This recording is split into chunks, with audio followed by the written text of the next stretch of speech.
Hello friends, केम छो बधा? स्वागत है मारी चैनल प्रिसिल्स किचन में। तमे लसूणनी पालक, लसणनी दाळ के लसणनी चटनी तो घणी बधी वखत खाधी हशे, पण आजे आपणे बनावीशुं लसूणी चिकन, समथिंग डिफरंट प्रकारनी चिकननी रेसिपी। तो चालो આપણે એની શરૂઆત કરીએ। લસુણી ચિકન માટે આપણે 1 કિલો ચિકન થાઈ લીધી છે। ઓપન કરીએ।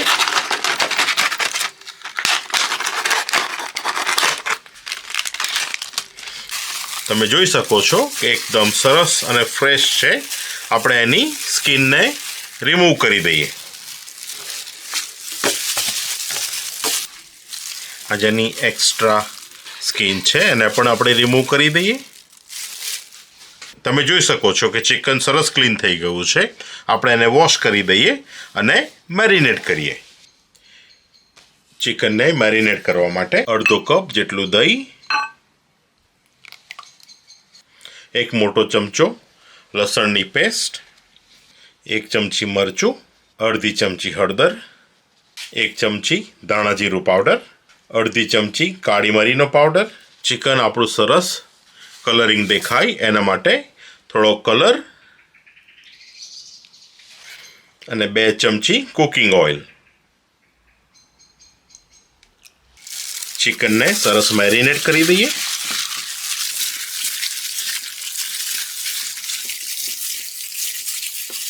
આ મેરિનેશનને ઢાંકી દઈને અડધો કલાક સુધી રવા દઈએ। આપણું ચિકન જ્યારે મેરિનેટ થઈ રહ્યું છે ત્યારે ઓનિયન અને ટમાટોને સરસ કટ કરી અને એને હેન્ડ ચોપરમાં ચોપ કરી લઈએ।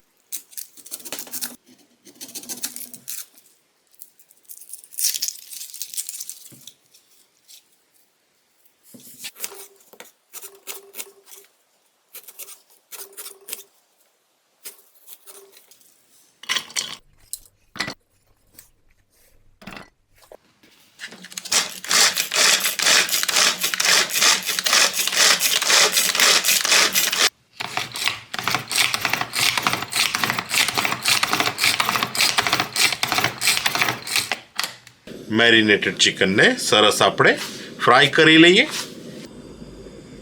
2 ચમચી કુકિંગ ઓઇલ। ઓઇલ થોડું ગરમ થાય એટલે આપણે જે ચિકન મેરિનેટ કર્યું હતું એને લઈએ।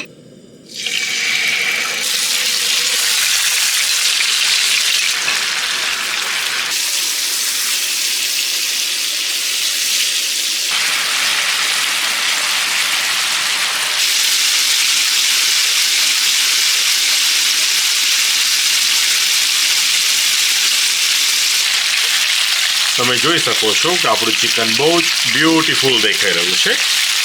ચિકન બધી બાજુથી સરસ કૂક થઈ ગયું છે। ગેસને બંધ કરી દઈએ। મેરિનેટેડ ચિકન સરસ ફ્રાય થઈ ગયું છે। ઓનિયન અને ટમાટો પણ સરસ હેન્ડ ચોપરમાં ચોપ થઈ ગયા છે। ત્યારે આપણે એની ગ્રેવી બનાવી દઈએ। એના માટે 2 ચમચા કુકિંગ ઓઇલ।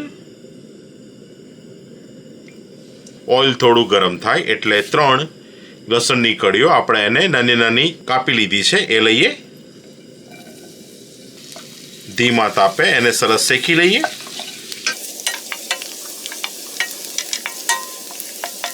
ચોપ ઓનિયન લઈએ। બધાને સરસ શેકી લઈએ।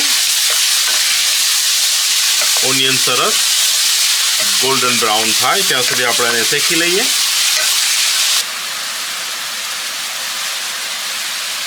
ઓનિયન સરસ લાલ થવા આવી છે। એ સમયે આપણે જે ટામેટાને ક્રશ કરી લીધા હતા એ લઈએ।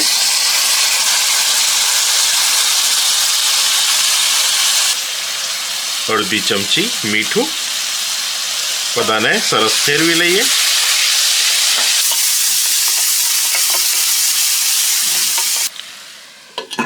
ઢાંકી દઈને મીડિયમ ગેસ ઉપર 5 મિનિટ માટે ટામેટાને સરસ કૂક થવા દઈએ। એક યંગ માણસ સ્વામી વિવેકાનંદ પાસે ગયો અને કહ્યું કે ગુરુજી મને તમારી જરૂર છે। એટલે સ્વામી વિવેકાનંદે કહ્યું કે તારે શું જરૂર છે? તો કે પ્લીઝ તમે મને હેલ્પ કરો। તો કે છે તારે કેવી મદદ જોઈએ છે? તો કે છે મારે એક બહુ મોટો પ્રશ્ન છે। હું જે નક્કી કરું છું મારો જે ધ્યેય હોય છે એમાંથી હંમેશના માટે હું ચૂકી જાઉં છું. તમે મને હેલ્પ કરો, મને ગાઈડ કરો કે હું મારા ધ્યેયને, મારા નક્કી કરેલા ટાર્ગેટને કેવી રીતે પામી શકું. એટલે સ્વામી વિવેકાનંદ કંઈ પણ આન્સર નથી કરતા. એને કહે છે કે આ મારો ડોગ છે, એને તું હાફ એન આવર માટે એટલે કે અડધા કલાક માટે વોક કરવા માટે લઈ જા. હવે આટલા મોટા ગુરુ તમારી પાસે કંઈક માગે તો ચોક્કસપણે તમે હા કે ના કર્યા વગર તમે એને માનો. એટલે પેલા યંગ માણસે શું કર્યું? ડોગને લઈને અડધો કલાક માટે વોક કરવા માટે ગયો. એકદમ સીધો ગયો, સીધો પાછો આવ્યો. અડધો કલાક પછી પેલો માણસ જ્યારે સ્વામી વિવેકાનંદ પાસે પાછો આવ્યો ત્યારે એણે કહ્યું કે લો આ તમારો ડોગ. તો સ્વામી વિવેકાનંદે જોયું તો ડોગ હાંફતો હતો, એના શ્વાસ ઉપર નીચે થતા હતા. અને જ્યારે આ જુવાન માણસ જે હતો એ એકદમ નોર્મલ બ્રીથ કરતો હતો, એટલે કે નોર્મલ શ્વાસ લેતો હતો.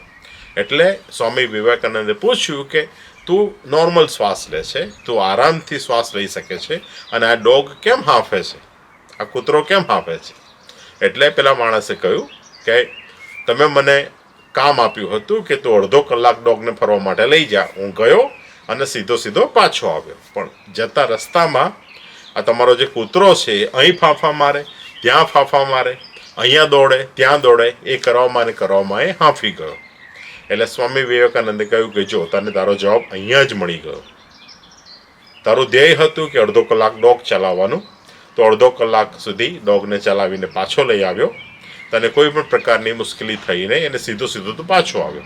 એ જ પ્રમાણે જ્યારે તું કંઈ પણ બાબત નક્કી કરે, કંઈ પણ ધ્યેય તારે જોઈતું હોય કે તારું ટાર્ગેટ ફિનિશ કરવું હોય, તો જે નક્કી કર્યું હોય એની ઉપર ધ્યાન આપ, એની ઉપર જ કોન્સન્ટ્રેટ કર અને એ જ ફોલો કર કે જેથી આમ તેમ નજર માર્યા વગર તું જો સીધો જઈશ તો ચોક્કસપણે તું તારા ધ્યેયને પામીશ. એ જ પ્રમાણે આજના યુવાન યુવતીઓને કહેવાનું કે જો તમે કંઈ નક્કી કર્યું હોય, તમારે કંઈ પામવું હોય, તમે તમારા જીવનના જે ગોલ હોય એને મેળવવા હોય, તો કોઈ પણ પ્રકારની અડચણ આવે, મુશ્કેલી આવે, સંકટો આવે, આમ કે તેમ તમારા ધ્યેયમાંથી ભટક્યા વગર જો તમે એને ફોલો કરશો તો ચોક્કસપણે તમે તમારા ધ્યેયને મેળવી શકશો. 5 મિનિટ થઈ ગઈ છે, આપણે એને ઓપન કરીએ. બધા ટામેટા સરસ કૂક થઈ ગયા છે, ઓઇલ પણ છૂટું પડ્યું છે.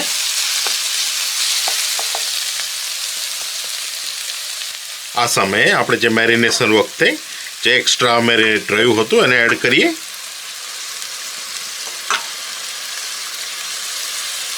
એક ચમચી કાશ્મીરી લાલ મરચું, બધાને સરસ ફેરવી લઈએ. ગ્રેવી સરસ રેડી થઈ ગઈ છે, ઓઇલ પણ સરસ છૂટું પડ્યું છે.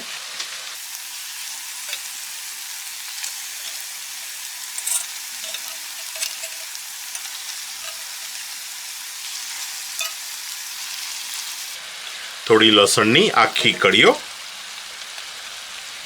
બધાને સરસ ફેરવી દઈએ.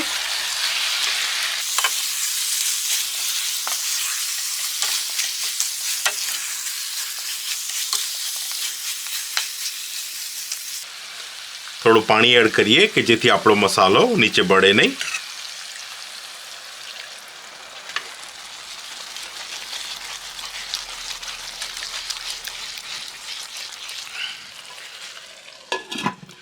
ઢાંકી દઈને 5 મિનિટ સુધી અને એકદમ ધીમા ગેસે કૂક થવા દઈએ. 5 મિનિટ થઈ ગઈ છે, એને ઓપન કરીએ. આ સમયે સ્વાદ પ્રમાણે અડધી ચમચી મીઠું, અડધો કપ ક્રીમ,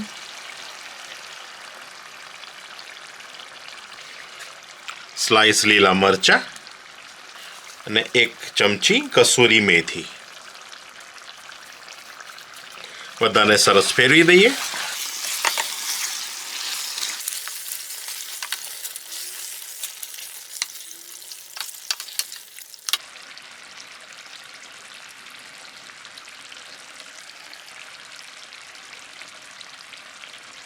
ઢાંકી દઈને છેલ્લી 5 મિનિટ એકદમ ધીમા તાપે.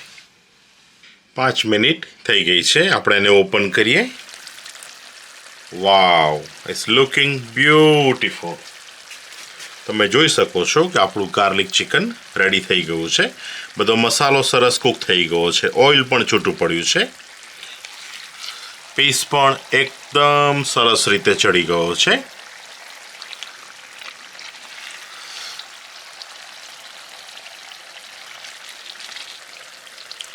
તો ચાલો આપણે એને ગરમ ગરમ સર્વ કરીએ.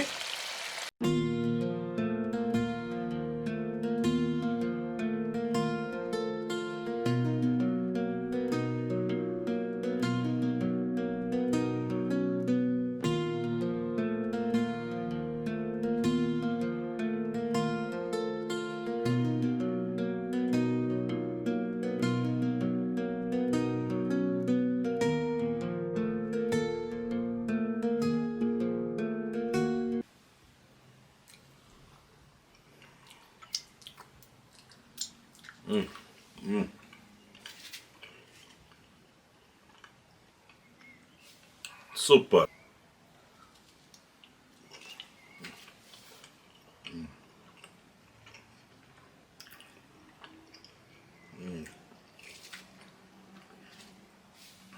Amazing.